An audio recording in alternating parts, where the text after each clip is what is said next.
പ്രവാസ ലോകത്തെ വാർത്തകളും വിശേഷങ്ങളും അതുപോലെ മാറി മാറി വരുന്ന നിയമങ്ങളും നേരത്തെ അറിയാൻ ഈ ചാനൽ സബ്സ്ക്രൈബ് ചെയ്യൂ. അടുത്തുള്ള ബെല്ലൈക്കൺ എനേബിൾ ചെയ്യാൻ മറക്കേണ്ട. നമസ്കാരം. ഒമാൻ വാർത്തകളിലേക്ക് സ്വാഗതം. ഇന്ന് മാർച്ച് 19. പ്രധാന വാർത്തകൾ. നാടണയാൻ ടിക്കറ്റിന് പണമില്ലാതെ ബുദ്ധിമുട്ടുന്ന പ്രവാസികൾക്ക് സൗജന്യ ടിക്കറ്റ് ലഭ്യമാക്കാൻ പദ്ധതിയുമായി ICF ഒമാൻ. അർഹത മാത്രം മാനദണ്ഡമാക്കിയാണ് ടിക്കറ്റുകൾ നൽകുന്നത്. സാമ്പത്തിക പരാധീനത മൂലം നാടണയാൻ കഴിയാതെ ബുദ്ധിമുട്ടുന്നവർ സൗജന്യ ടിക്കറ്റ് ലഭിക്കാൻ ICFന്റെ പ്രാദേശിക ഘടകങ്ങളുമായി ബന്ധപ്പെടാവുന്നതാണ്. ടിക്കറ്റ് എടുത്ത് നാട്ടിൽ പോകുന്നതിന് സാമ്പത്തിക സാഹചര്യമില്ലാത്തതിനെ തുടർന്ന് ദീർഘകാലമായി കുടുംബത്തെ നേരിൽ കാണാൻ സാധിക്കാത്ത പ്രവാസികൾക്കും ജോലി തേടിയെത്തി ദുരിതത്തിലാവുകയും നാട്ടിലേക്ക് തിരിച്ചു പോകാൻ സാധിക്കാതിരിക്കുകയും ചെയ്യുന്നവർക്കും രോഗികളായി നാട്ടിലേക്ക് മടങ്ങുന്ന പാവപ്പെട്ടവർക്കും ടിക്കറ്റിന് അർഹതയുണ്ടായിരിക്കും. അപേക്ഷകരുടെ സാഹചര്യങ്ങൾ വിശദമായി പഠിച്ച ശേഷം പൂർണ്ണമായും അർഹതപ്പെട്ടവർക്കാണ് ടിക്കറ്റുകൾ നൽകുകയെന്നും ICF ഒമാൻ നാഷണൽ കമ്മിറ്റി അറിയിച്ചു. ഇന്ത്യ രാജ്യം ഒരു പ്രധാന തിരഞ്ഞെടുപ്പ് നേരിടാൻ സജ്ജമായ സമയത്ത് രാജ്യത്തിന്റെ ഭാവിയെ ഗുരുതരമായി ബാധിക്കുന്ന പൗരത്വ ഭേദഗതി നിയമം നടപ്പിലാക്കുന്നതിനുള്ള വിജ്ഞാപനം പുറത്തിറക്കിയ കേന്ദ്ര സർക്കാർ നടപടി രാജ്യത്തെ ഭരണഘടനയോടുള്ള വെല്ലുവിളിയാണെന്ന് PCF Oman national committee president Usman Vadanappally പറഞ്ഞു. അധികാരിവർഗത്തിന്റെ ഹുങ്കിനു മുന്നിൽ ജനാധിപത്യ ഇന്ത്യ മുട്ടുമടക്കില്ലെന്ന് യോഗത്തിന് അധ്യക്ഷത വഹിച്ചുകൊണ്ട് PCF സലാല മേഖലാ പ്രസിഡന്റ് റസാഖ് ചാലിശ്ശേരി സംസാരിച്ചു. രാജ്യത്തിന്റെ തെരുവുകളിൽ പൗരത്വ നിയമത്തിനെതിരെ ഭരണകൂടത്തെ മുട്ടുകുത്തിക്കുന്ന ജനാധിപത്യ പ്രതിഷേധങ്ങൾ വരും ദിവസങ്ങളിൽ സാക്ഷ്യം വഹിക്കുമെന്നും അദ്ദേഹം പറഞ്ഞു. മസ്കത്തിന് പുറത്തെ ഇന്ത്യൻ സ്കൂളുകളിൽ 2024-25 അധ്യയന വർഷത്തെ പ്രവേശനത്തിനുള്ള നടപടികൾ പുരോഗമിക്കുന്നു. ഇന്ത്യൻ സ്കൂൾ ബോർഡ് ഓഫ് ഡയറക്ടേഴ്സിന് കീഴിൽ പ്രവർത്തിക്കുന്ന 14 കമ്മ്യൂണിറ്റി സ്കൂളുകളിൽ ഇപ്പോൾ പ്രവേശനം നേടാം. ഇന്ത്യക്കാരല്ലാത്ത വിദ്യാർത്ഥികൾക്കും അവസരം ലഭിക്കും. ഓൺലൈനായും സ്കൂളുകളിൽ നേരിട്ടും അപേക്ഷ സമർപ്പിക്കുന്നതിന് അവസരമൊരുക്കിയിട്ടുണ്ട്. Salalah, Nizwa, Sohar, മുലദ്ദ, Saham, സൂർ, ഇബ്ര, ജഅലാൻ, റുസ്തഖ്, Khasab, Buraimi, മസീറ, തുംറൈത്ത് Indian സ്കൂളുകളിൽ പ്രവേശനം ആഗ്രഹിക്കുന്ന ഇന്ത്യക്കാരും അല്ലാത്തവരുമായ പ്രവാസി വിദ്യാർത്ഥികൾക്ക് ഇപ്പോൾ അപേക്ഷ സമർപ്പിക്കാനാകും. ഇന്ത്യൻ വിദ്യാർത്ഥികളെ പരിഗണിച്ച ശേഷമാകും സീറ്റ് ലഭ്യതയ്ക്കനുസരിച്ച് മറ്റുള്ളവർക്ക് പ്രവേശനം നൽകുക. അപേക്ഷിക്കുന്ന മുഴുവൻ വിദ്യാർത്ഥികൾക്കും പ്രവേശനം സാധ്യമാക്കുന്നതിനുള്ള ശ്രമത്തിലാണ് സ്കൂൾ മാനേജ്മെന്റ് കമ്മിറ്റികൾ.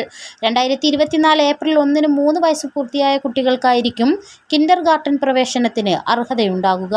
റെസിഡന്റ് വിസയുള്ള ഇന്ത്യക്കാരുടെ മക്കൾക്കാണ് പ്രവേശനം ലഭിക്കുക. അതേസമയം 1-ാം ഘട്ടത്തിൽ അപേക്ഷിച്ച മുഴുവൻ വിദ്യാർത്ഥികൾക്കും നറുക്കെടുപ്പിൽ അവസരം ലഭിച്ചിരുന്നു. 72% അപേക്ഷകളിലും ആദ്യം ഓപ്ഷനായി തിരഞ്ഞെടുത്ത സ്കൂളുകളിൽ തന്നെ പ്രവേശനം നൽകാൻ സാധിച്ചതായും ബോർഡ് അറിയിച്ചു. അതേസമയം മസ്കത്തിലെയും പരിസരങ്ങളിലെയും 7 ഇന്ത്യൻ സ്കൂളുകളിലേക്കുള്ള 2-ാം ഘട്ട അപേക്ഷകൾ നാളെ മുതൽ വീണ്ടും സ്വീകരിച്ചു തുടങ്ങും. അപേക്ഷിക്കുന്ന ഘട്ടത്തിൽ അതാത് സ്കൂളുകളിലെ സീറ്റ് ലഭ്യതയും അറിയാൻ സാധിക്കും.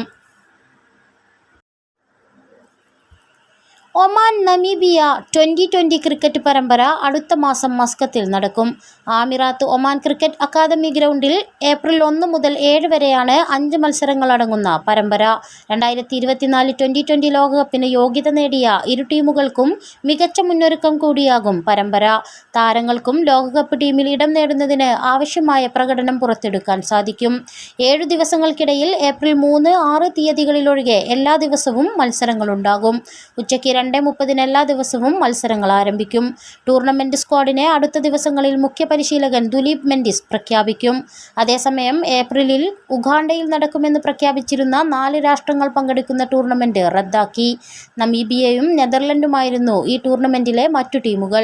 എന്നാൽ ഇതിന് പിന്നാലെ നമീബിയയെ പങ്കെടുപ്പിച്ചുകൊണ്ട് ഒമാനിൽ 2020 സീരീസ് പ്രഖ്യാപിക്കുകയായിരുന്നു.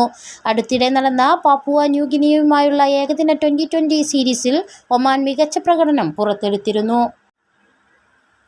മസ്കത്ത് KMCC ഇരിക്കൂർ മണ്ഡലം കമ്മിറ്റിയുടെ ആഭിമുഖ്യത്തിൽ എക്സിക്യൂട്ടീവ് മീറ്റും റമസാൻ കിറ്റ് വിതരണ ഉദ്ഘാടനവും ഗാല KMCC ഓഫീസ് ഹാളിൽ നടന്നു. കണ്ണൂർ ജില്ലാ KMCC ട്രഷറർ AM ഫാറൂഖ് ഉദ്ഘാടനം ചെയ്തു. ബാദുഷാ ഉളിക്കൽ അധ്യക്ഷത വഹിച്ചു. മുൻ കണ്ണൂർ ജില്ലാ MSF general secretary Jasir OK മുഖ്യാതിഥിയായിരുന്നു. മയക്കുമരുന്നുമായി നുഴഞ്ഞുകയറാൻ ശ്രമിച്ച 5 വിദേശികൾ അറസ്റ്റിൽ. ധോഫർ ഗവർണറേറ്റ് പോലീസ് കമാൻഡ് നടത്തിയ പരിശോധനയിലാണ് അറബ് രാജ്യക്കാരായ സംഘത്തെ പിടികൂടിയത്. 990 പാക്കറ്റ് ഘാട്ട് പ്രതികളിൽ നിന്നും പിടിച്ചെടുത്തു. ഒമാൻ പൈതൃക വിനോദസഞ്ചാര മന്ത്രാലയം ടൂറിസം വിഭാഗം അണ്ടർ സെക്രട്ടറി അസ്സാൻ ഖാസിം അൽ ബുസൈദിയും ഒമാനിലെ ഇന്ത്യൻ അംബാസഡർ അമിത് നാരംഗും കൂടിക്കാഴ്ച നടത്തി. വിനോദസഞ്ചാര മേഖലയിലെ ഇരു രാഷ്ട്രങ്ങളും തമ്മിലുള്ള ഉഭയകക്ഷി സഹകരണം മെച്ചപ്പെടുത്തുന്നതിനുള്ള നടപടികൾ ഇരുവരും ചർച്ച ചെയ്തു. മന്ത്രാലയത്തിലെ ഉന്നതതല പ്രതിനിധികളും എംബസി ഉദ്യോഗസ്ഥരും സന്നിധരായിരുന്നു. ഇന്ത്യൻ സോഷ്യൽ ക്ലബ്ബ് മലബാർ വിഭാഗത്തിന്റെ ആഭിമുഖ്യത്തിൽ സംഘടിപ്പിച്ച ഇഫ്താർ വിരുന്ന് സമൂഹത്തിലെ വിവിധ മേഖലകളിലെ വ്യക്തിത്വങ്ങളുടെയും നാനാജാതി മതസ്ഥരുടെയും സംഗമവേദിയായി. ഇന്ത്യൻ സോഷ്യൽ ക്ലബ്ബ് മൾട്ടിപർപ്പസ് ഹാളിൽ നടന്ന പരിപാടിക്ക് മലബാർ വിഭാഗം convener Ibrahim Ottapalam, co convener Siddique Hasan എന്നിവർ നേതൃത്വം നൽകി. ചെറിയ കുറ്റകൃത്യങ്ങൾക്ക് ശിക്ഷിക്കപ്പെട്ട് പിഴ അടക്കാത്തതിനെ തുടർന്ന് ജയിലുകളിൽ കഴിയുന്നവർക്ക് മോചനത്തിന്റെ വഴിയൊരുക്കാൻ പിന്തുണയുമായി കൂടുതൽ സർക്കാർ സ്വകാര്യ സ്ഥാപനങ്ങൾ. ഫാക്കുർബ ക്യാമ്പയിനിൽ ഇത്തവണ 1500-ൽ പരം ആളുകൾക്ക് മോചനം സാധ്യമാക്കുമെന്ന് ഒമാൻ ലോയേഴ്സ് അസോസിയേഷൻ അറിയിച്ചു. പിഴ അടച്ചു മോചനത്തിന് അർഹരാകുന്നവരുടെ പ്രാഥമിക പട്ടിക ലഭിച്ചതായി Oman lawyers association chairman doctor Muhammad bin Ibrahim al Sadjali പറഞ്ഞു. ഈ വർഷം ഇതിനോടകം 50 കേസുകളിലാണ് മോചനം സാധ്യമാക്കിയത്. 2000-ൽ കൂടാത്ത പിഴത്തുകയുള്ളവർക്കാണ് ജയിൽ മോചനത്തിന് പരിഗണിക്കുക. ഇവരിൽ നിന്നു തന്നെയും മുതിർന്ന പ്രായക്കാർക്ക് ആദ്യ പരിഗണന നൽകുമെന്നും മുഹമ്മദ് അൽ സദ്ജലി പറഞ്ഞു. കഴിഞ്ഞ വർഷവും ഫാക്കുർബ പദ്ധതിയിലൂടെ 1000-ഓളം പേർ മോചിതരായിരുന്നു. പോർട്ടബിൾ ബ്ലെൻഡ് ജെറ്റ് ഉപകരണം വിപണിയിൽ നിന്ന് പിൻവലിക്കാൻ വാണിജ്യ വ്യവസായ നിക്ഷേപ പ്രോത്സാഹന മന്ത്രാലയം ഉത്തരവ്. ഉപഭോക്താക്കളുടെ സുരക്ഷ മുൻനിർത്തിയാണ് നടപടി. ഉപഭോക്തൃ സംരക്ഷണ വിഭാഗവുമായി സഹകരിച്ച് ബ്ലെൻഡ് ജെറ്റ് വിപണിയിൽ നിന്ന് നീക്കം ചെയ്യുമെന്നും മന്ത്രാലയം അറിയിച്ചു.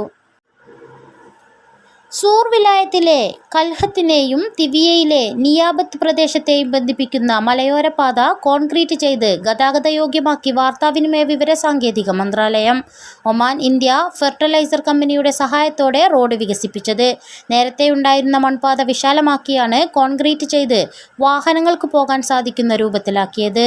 ഉയർന്ന പ്രദേശത്തേക്കുള്ള റോഡിന്റെ സുരക്ഷയും ഉറപ്പുവരുത്തിയിട്ടുണ്ട്. ICF ഒമാൻ നാഷണൽ കമ്മിറ്റി പ്രഖ്യാപിച്ച പ്രവാസികൾക്കുള്ള സൗജന്യ ടിക്കറ്റ് പദ്ധതിയിൽ ആദ്യ ടിക്കറ്റ് കൈമാറി. 6 വർഷമായി സലാലയിൽ ജോലി സംബന്ധമായ പ്രതിസന്ധിയിലകപ്പെട്ട് നാട്ടിൽ പോകാൻ കഴിയാതിരുന്ന പത്തനംതിട്ട സ്വദേശിക്കാണ് ICF സലാല സെൻട്രൽ ഭാരവാഹികൾ നാട്ടിലേക്കുള്ള ടിക്കറ്റ് കൈമാറിയത്. ചർച്ച് അധികാരികളാണ് ഈ പ്രവാസി സുഹൃത്തിന്റെ സങ്കടകഥകൾ ICFന്റെ ശ്രദ്ധയിൽ കൊണ്ടുവന്നത്. ടിക്കറ്റിന് പണമില്ലാതെ നാടണയാൻ പ്രയാസപ്പെടുന്ന പ്രവാസികൾക്ക് സൗജന്യ ടിക്കറ്റ് നൽകുമെന്ന ICFന്റെ പ്രഖ്യാപനത്തിന് പിന്നാലെ നിമിഷങ്ങൾക്കിടെ 100 കണക്കിന് പേരാണ് യൂണിറ്റ് ഘടകം മുതലുള്ള ICF ഭാരവാഹികളെ ബന്ധപ്പെട്ടതെന്ന് നാഷണൽ കമ്മിറ്റി വ്യക്തമാക്കി.